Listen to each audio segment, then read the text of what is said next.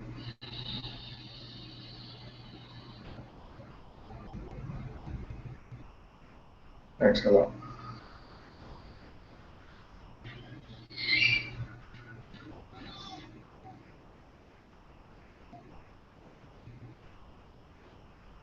Bring your attention to the roof of the mouth.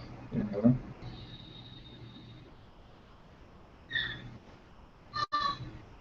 Exhale out. And return your attention to the center of the forehead. And allow yourself to drop into deep stillness.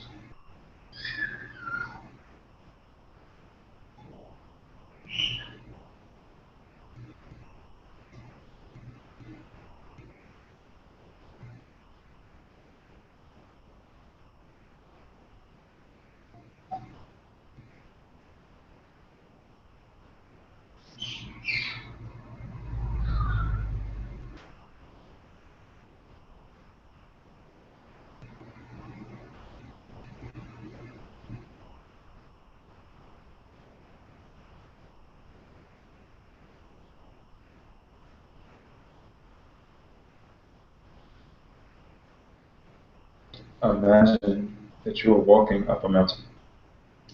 Feel the feeling of your feet walking up a snow-capped mountain.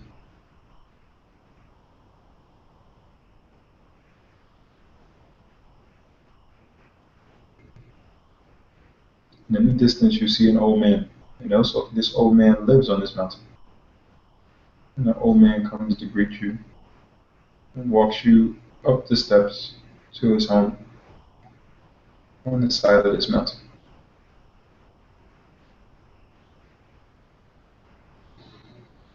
As you enter the old man's home, you walk to your left, and there is a comfortable chair. You sit down in a comfortable chair, and in front of you is a fireplace. You put your hands over the fireplace, and it is nice and warm.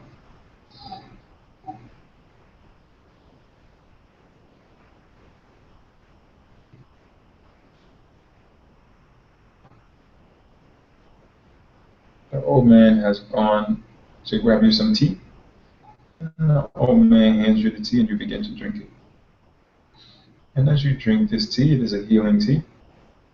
So feel the tea going down your throat as you drink it. And feel it providing instant healing to wherever you need healing in your body right now.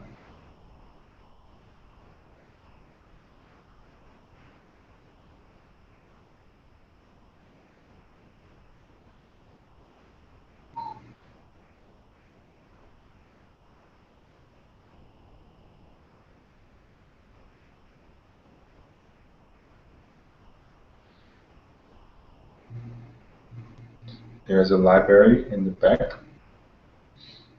And the old man invites you to take a look through his library. And so you walk towards the back and begin looking through the books.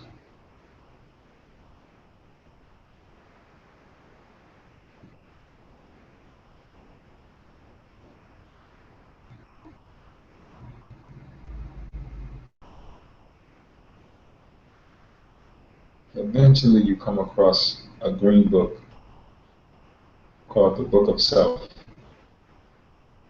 You open this book, and inside it is everything you would like to know about yourself. Open this book and take a look and see what you can find out about yourself.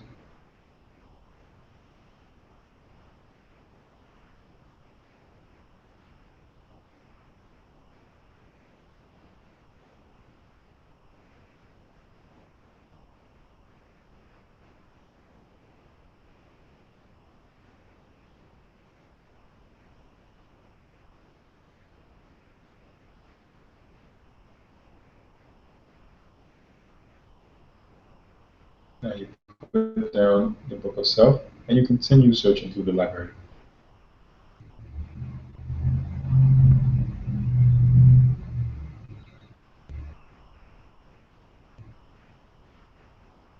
And eventually you come across a white book called the Book of Light. and it's a glowing book. And as you open it, inside this book you can find anything you need to know that will help you to grow spiritually. So if you have a spiritual question, you can open this book and find out an answer. See what you can find in the Book of Life.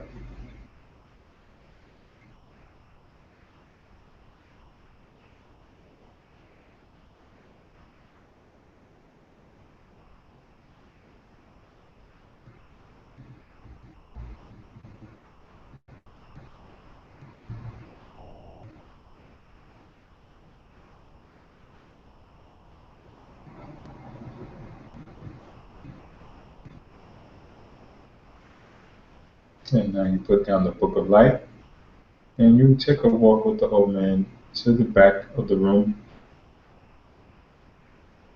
into another room with a chandelier. And this is a very beautiful chandelier. You begin looking straight up at the chandelier.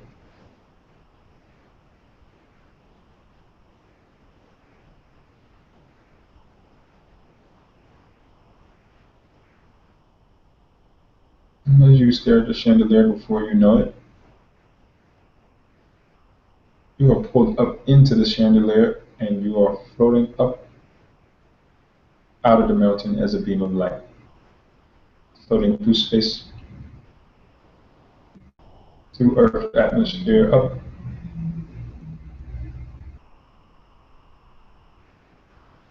out into the solar system, floating as a beam of light, moving very quickly up through space.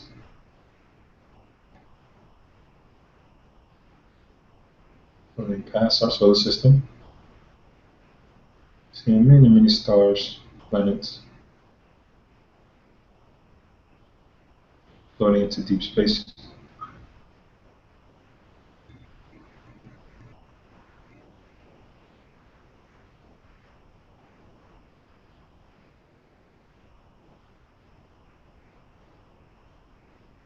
And eventually you find a star, and that star is the star of your elevated ancestors. So once you find that star,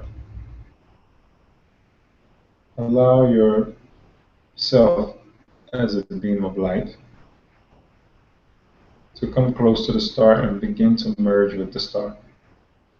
Feel yourself begin to merge with the energy of the star.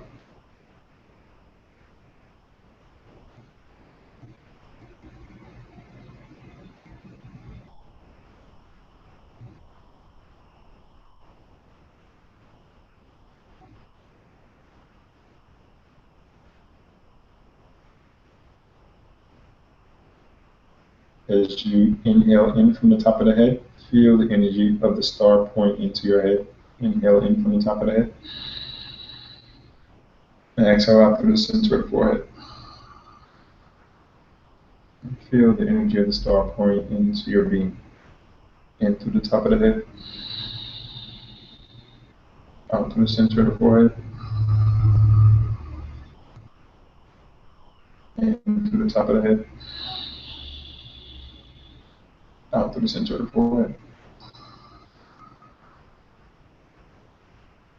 In through the top of the head.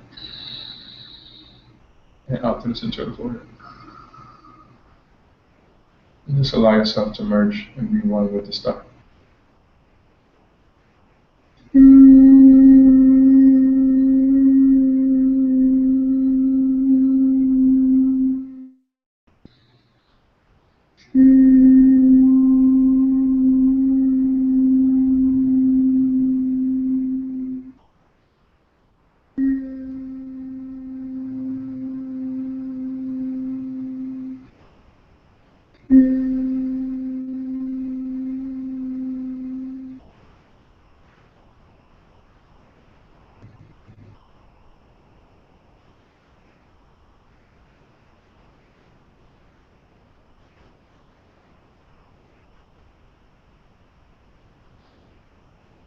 The star has the consciousness of ascended masters and your elevated ancestors.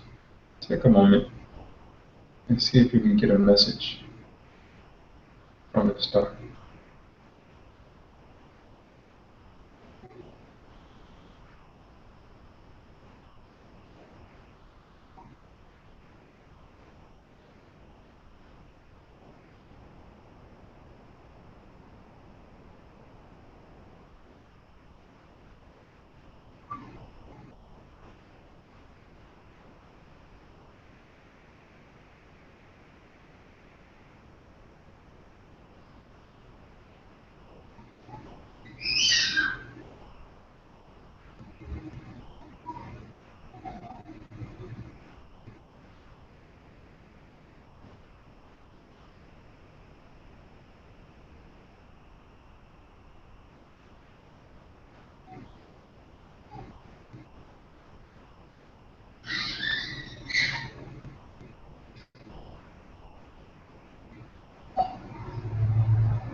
Now you begin to descend back down as a beam of light, down past many, many stars and planets. Very, very quickly moving through space, back down into the solar system and into the Earth's atmosphere and back into the mountain, through the chandelier and back down. Now you're next to the whole man. And now it's time to go. So you begin to walk towards the front door and you thank the old man for the tea, for allowing you to look through the library and for the experience of the chandelier. And you begin to walk outside.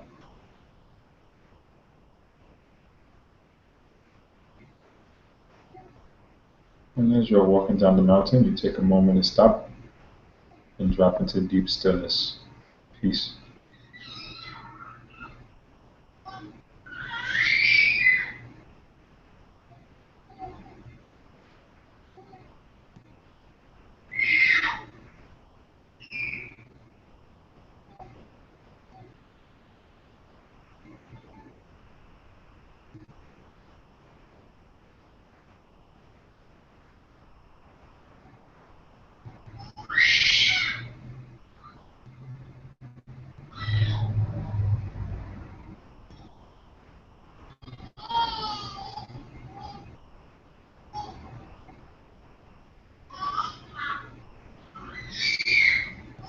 And when you're ready, you can slowly begin to open your eyes.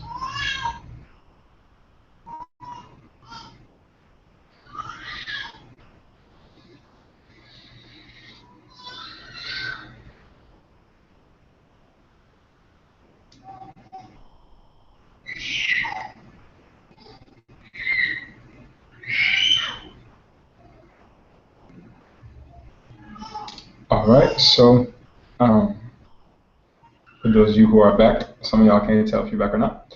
But if anybody wants to share any of their experiences, this will be the time, and then we will talk about the homework and close out.